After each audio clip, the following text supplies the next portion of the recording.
You're listening to Gen XP.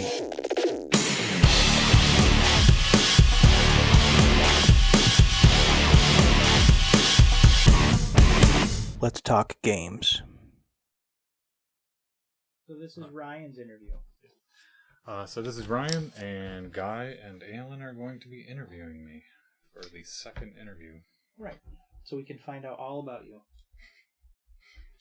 So, I'll go first. Ryan, what would you say that you excel at in games? And that can be role-playing games, board games, video games. What is the thing or the things that you would say you're good at? I think my strong suit would be, as far as from a DM standpoint, I think I do a pretty good job at world building. I like developing history and lore and drawing maps, creating religions, governments, history, and I'm also someone who's been able to learn the rules really well for the older systems. Newer systems, I'm kind of losing grasp on that a little bit. Yeah. When you say newer systems, you're talking about some of the narrative games we've been playing with? And yes, definitely narrative.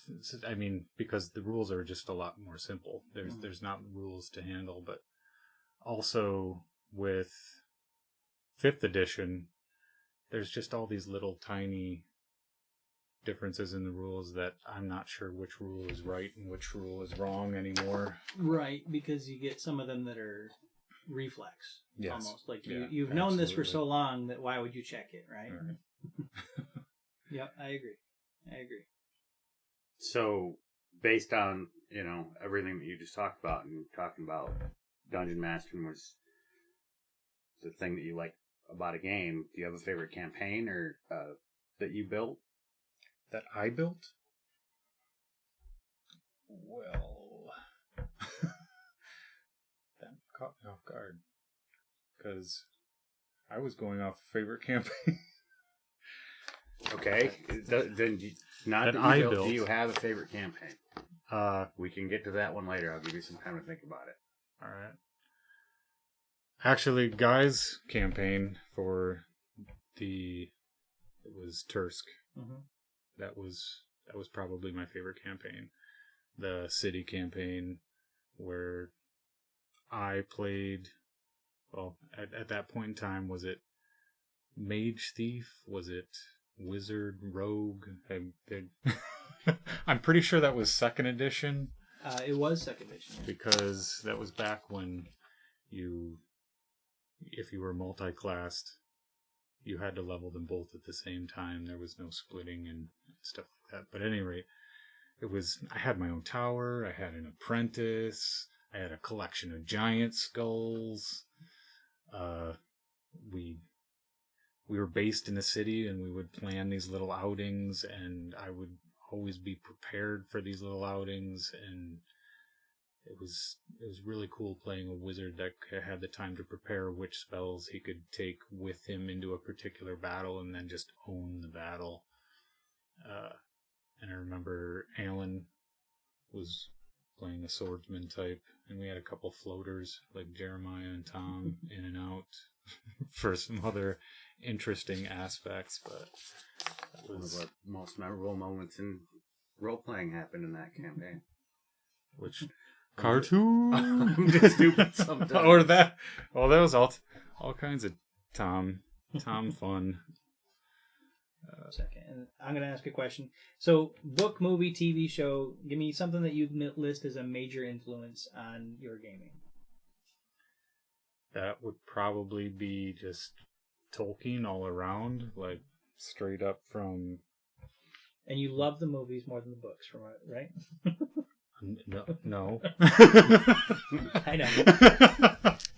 I mean, but you got to start from the ground up, because I as a kid, I didn't read any of the books until a little bit later. The first thing I was introduced to was that old animated Hobbit movie, and I absolutely loved it. It was shortly after that I would have read the Hobbit book. And then it was a while later when I read the Lord of the Rings trilogy. But that was a huge influence on me for just the fantasy value of it. And the Lord of the Rings it's influenced my writing as well. Just its whole focus on. I mean, it's got a great setting, but it focuses on the characters and the lore. And there's 9 main characters, and there is not a single character in that story that I don't feel is integral, and I don't appreciate their motivations. There are no flat characters in that story. It's just a great story. I should play some minor homage to the Dragonlance Chronicles, Tracy Weiss and Margaret Hickman. Just because they were the first fantasy books that I ever read. Same. Yep. Yeah, they had. Same. Yeah, they had a lot of the Dragonlance. The original Dragonlance Chronicles had heavy influence from Lord of the Rings. Like it was essentially a party of diverse people that were going on adventures. But you can tell, like, it's not hard to imagine that Tolkien spawned the concept of fantasy, and that when we were kids, which I really think was more heyday for fantasy novelists at the time. I think now I think urban fantasy has taken over more than true fantasy. But if you think about it, when we were kids, there was so many, and they all pulled from Tolkien.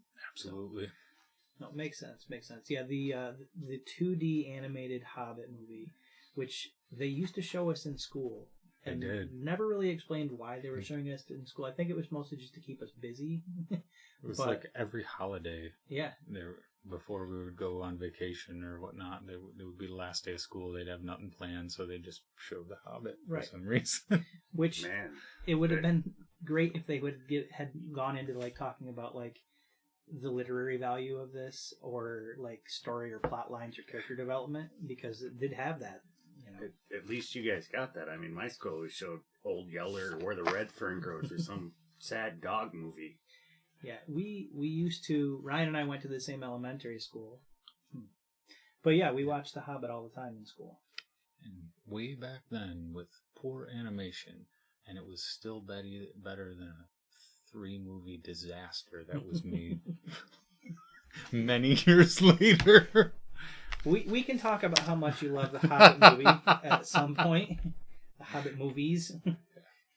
Love the Lord of the Rings movies, not the Hobbit movies. All right. So, do you prefer homebrew or published content? That I am kind of biased simply because I just don't have a lot of experience with published. We have pretty much all our lives stuck with homebrew, and I love homebrew. I like making my own homebrew, and I've enjoyed a bunch of guys' homebrews. There's some really creative shit that comes out of there.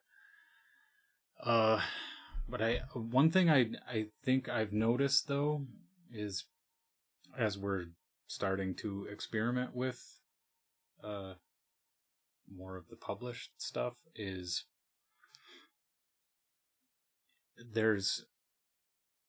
I think it's far more likely that we complete the published ones, because they seem to have more of a guided path, whereas when we do our homebrews, we allow the player characters to rule the story and to direct where the story goes, and sometimes it just goes far away from the main story, and we have had we have had a habit of not finishing them. So I am looking forward to doing published works and finishing stories. That's okay. So based on what you just said,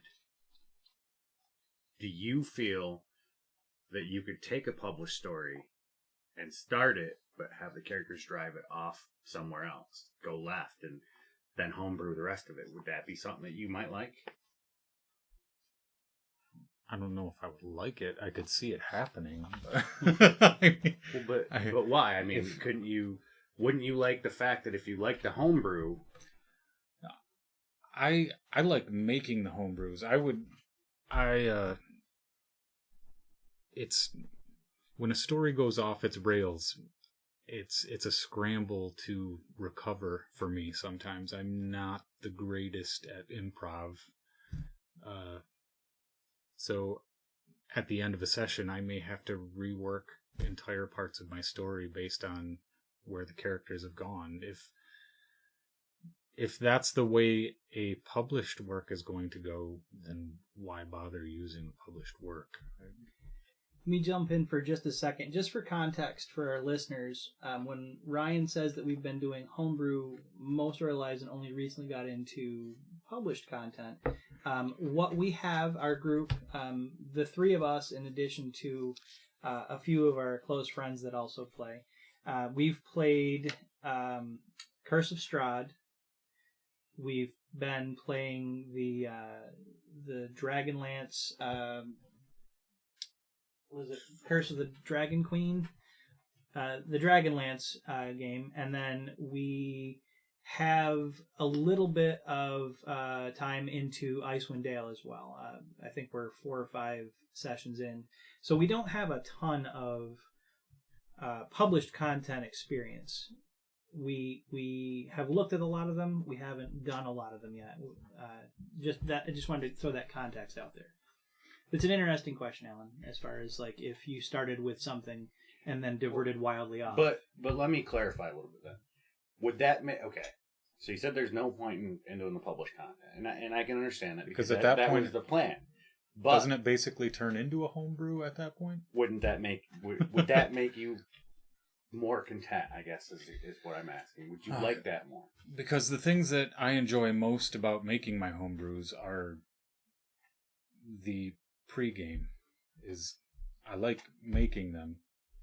I like diving into all the lore. When people veer off course from what you already have planned, then basically that sends you back to the drawing table. That could be cool. Except for the fact that I like taking my time, and so I like having a whole bunch of stuff ready to go. And when we play on a weekly basis, then I'm scrambling to get things fixed.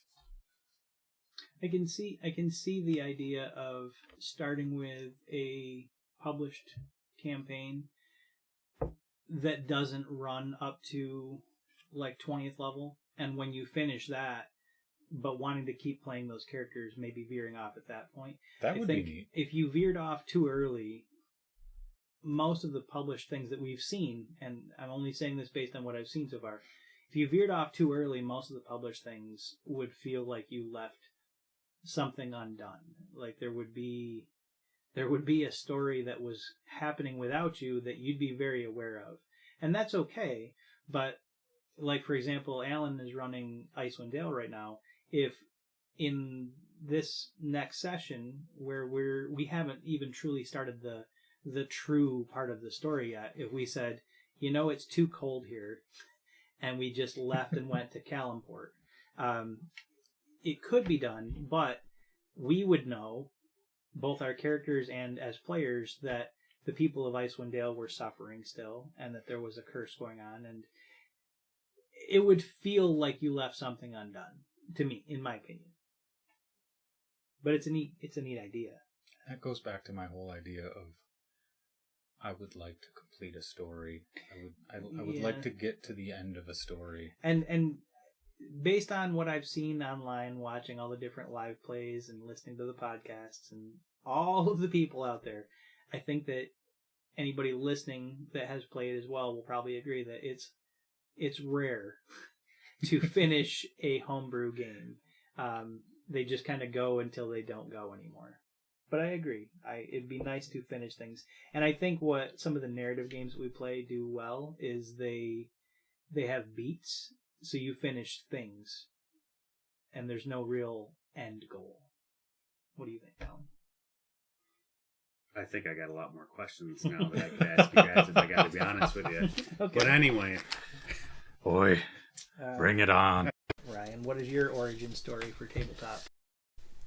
My brother, Mark, who is about 6 years older than me, he used to play Dungeons and Dragons with his friends, and he owned all the books. But at some point, I remember I got a hold of his monster manual, and Guy, you and I were friends at that point in time. You already told your origin story, so we know how you got into it. I contributed the book. You contributed your home drawn map and a ton of D6s, and with those things together, we just kind of developed our own rules and made our own version of Dungeons and Dragons. And I was going basically on what I had learned, what little I had learned from my brother. And beyond that, I already had a huge interest in fantasy, like I've already said, with the Hobbit movie, and I was a huge fan of Star Wars, which is fantasy no matter how you look at it. I definitely already had an interest in telling stories. I remember in second grade, Mrs. Cameron, I wrote and illustrated these little stories for her, and she loved me for it. But I think that all goes hand in hand, the storytelling and the influence from my brother, and then hooking up with you at the right time when you got the interest in it, and we just kind of blew up from there. I remember, and then at one point, Mark gave me the basic Dungeons and Dragons set, and I think that's what we got started on when we actually started first playing Dungeons and Dragons, after we did the whole thing with making our own rules on stuff. Just to circle back to, do you have your own favorite homebrew setting yet? Have you been able to figure that one out, or is it still? I've been answering other questions, not thinking about my own shit. Oh, okay. So based on that, then, do you prefer to be the DM? Do you prefer to be a player? How does it usually work out for you? And which one do you wish you could do more of? From the beginning, Guy and I think we pretty much, when we were kids, split the DMing responsibilities between the two of us. It was a back and forth, you and I. I think so. And that went on, maybe into high school, but you guys had different groups that you played with, but over the last, 15, 20 years, I definitely have done a lot less dungeon mastering and a lot more playing. And I think, Guy, you have done a lot more dungeon mastering. Yeah, I think so. And I think just to jump in, in my interview, when I said I felt like I dungeon mastered more, I don't necessarily think it was more in a time-wise, but I think when you DM, it feels like more, because there's more work. I mean, to be honest, there's more work as a DM than there's a player. You do a lot more when you're not playing as a DM than you do when you're not playing as a player. And as far as what I enjoy more, I've discussed, like, I love the pre-gaming of dungeon mastering. I love building stuff, working out a plan, coming up with a plan for a story, doing all the lore, all the background. But then when it gets time to play, I like introducing that stuff to all the players, but I do think I do prefer to play. To me, there's just less pressure to keep the story moving if you're a player than if you're the DM, and I don't know, pressure is kind of something I deal with as well. I do still like DMing. I like getting my story out there, but I think I do prefer to be the player. Yeah, makes sense. So beyond gaming, or tell us about something that you do for a hobby beyond gaming. I write. I write poetry. I'm working on my second novel. I can call it a hobby because I refuse to put any effort into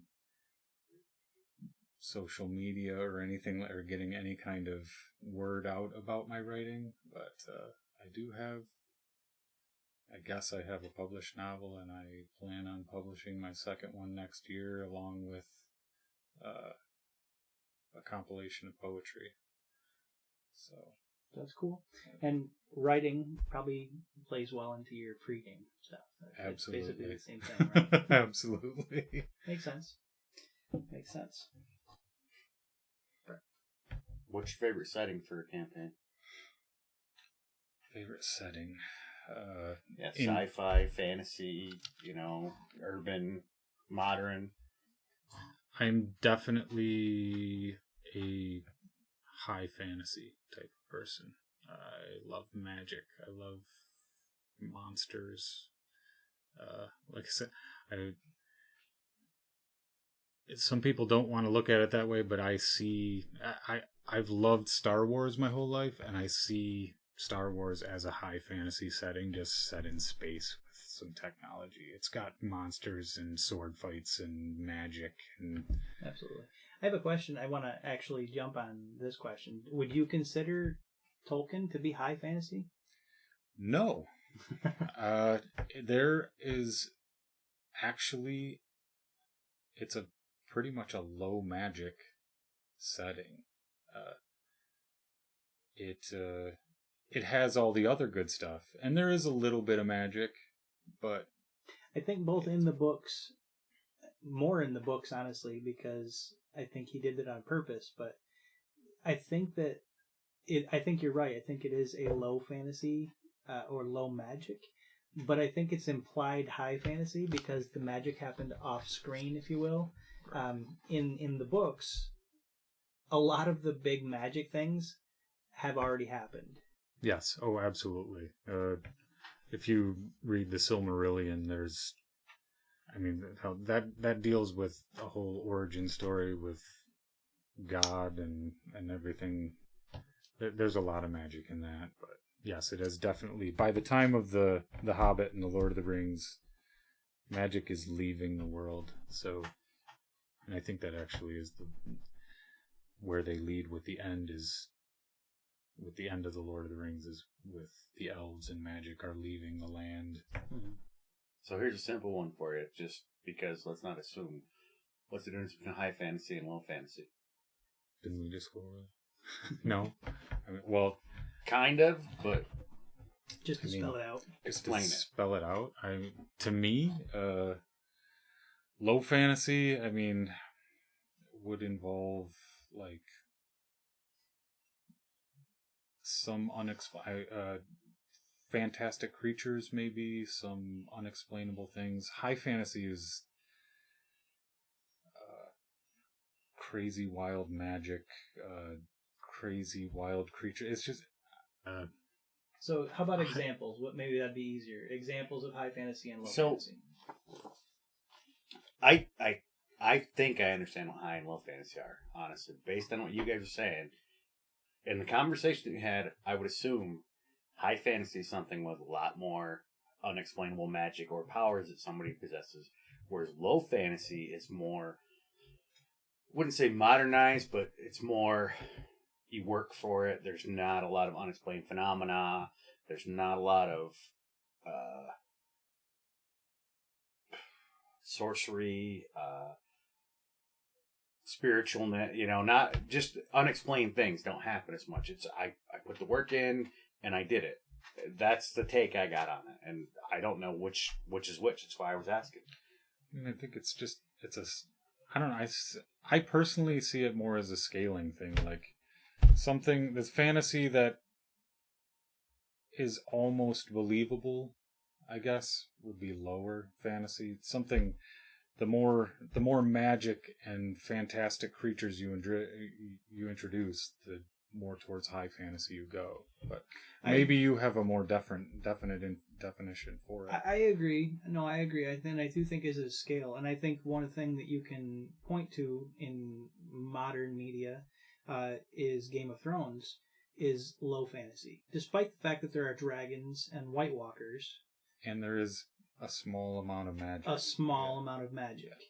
High fantasy, I think, is more along the lines of like when we were mentioning Dragonlance earlier, where there are entire orders of magic users, and it is not a uncommon thing. It's not super common either, but it's not like no one's ever seen magic. In the Game of Thrones world, most people haven't seen magic. Most people haven't seen a dragon or a White Walker, but in a Dungeons and Dragons setting, most D&D settings, your average peasant wouldn't be shocked to see magic. They might find it unusual. Much the same way as us living in a small town, if somebody drives through in a Ferrari, we'd be like, oh, that's weird, but we wouldn't freak out about it. Okay, how about my last question for you is, and this might be something that will play into one of your earlier questions, but what would you say is a favorite moment, whether it's you as a player or you as a DM, a favorite moment from a game in the past? I like moments that give humor, that make the whole table laugh. There are small things that I appreciate about playing into quirks that are humorous. I remember I had a halfling who just went to sleep during his watch because he was carefree and wanted to rest. But as far as going on that same note, a favorite moment is going way back, and it definitely made everybody there laugh. Definitely at my expense, but it was still funny. I had a character named Natasha. Natasha was a mariner. Mariner being a class out of one of your old Dragon magazines. It was kind of like a pirate type person. Natasha had a ring of water walking. Natasha dove down to the sea from the mast of her ship because she forgot she had a ring of water walking and slapped off the sea like it was a floor and damn near killed herself. But that was pretty hilarious. That is a good one. Hey, your friendly neighborhood Guy here. This concludes Ryan's interview. Thanks for listening, and stay tuned for Alyn's. This has been Gen XP. Thanks for listening. Catch you next week.